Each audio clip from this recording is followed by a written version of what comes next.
To another big story we're following, a promise from the city, and that promise to stop complaints about problem properties. There's a law in South Bend that's supposed to clean up the city and save your tax dollars. And it does that by reducing the number of police calls to what the city calls nuisance properties. But how well is it working?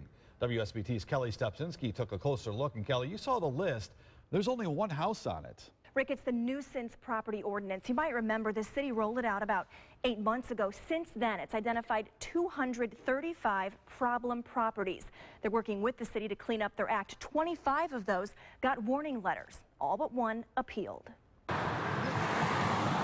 Police say 2206 South Michigan Street is a problem. Just based on the amount of nuisance calls we've had to the property over a certain time period. The city sent the building owner, Sam Kroll, a letter earlier this year letting him know there were problems. Kroll did not appeal within 30 days, so his property is now the first and only in South Bend named a nuisance. The owner, of course, has been in contact with me, and that person currently is evicting two tenants who are believed to be causing a lot of problems here in the first place. He's moving forward and doing what he can to turn things around, which is what we ask. Nuisance abatement officer Keenan Lane says that's why this program is working. It's designed to help the city work with property owners, not against them. It's a very good thing that we have time to fix it. Tammy Chin is the property manager at Prairie Apartments. She says the program helps her keep tabs on what happens after management leaves for the day. We had a resident that had loud music.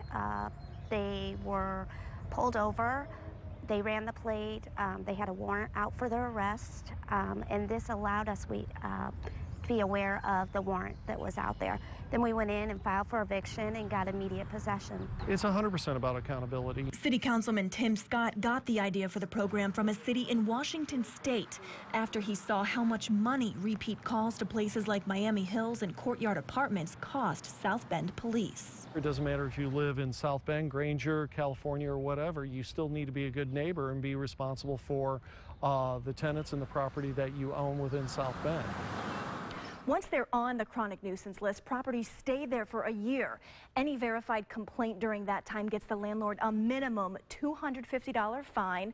Right now, the officer who runs the program, very busy. He says he's putting 25 to 30 new properties on the list every month. Councilman Scott says he's considering asking for a line in the budget for next year to get Officer Lane a little more help. I'm Kelli Stopczynski, WSBT Channel 22 News. Well, we learned late this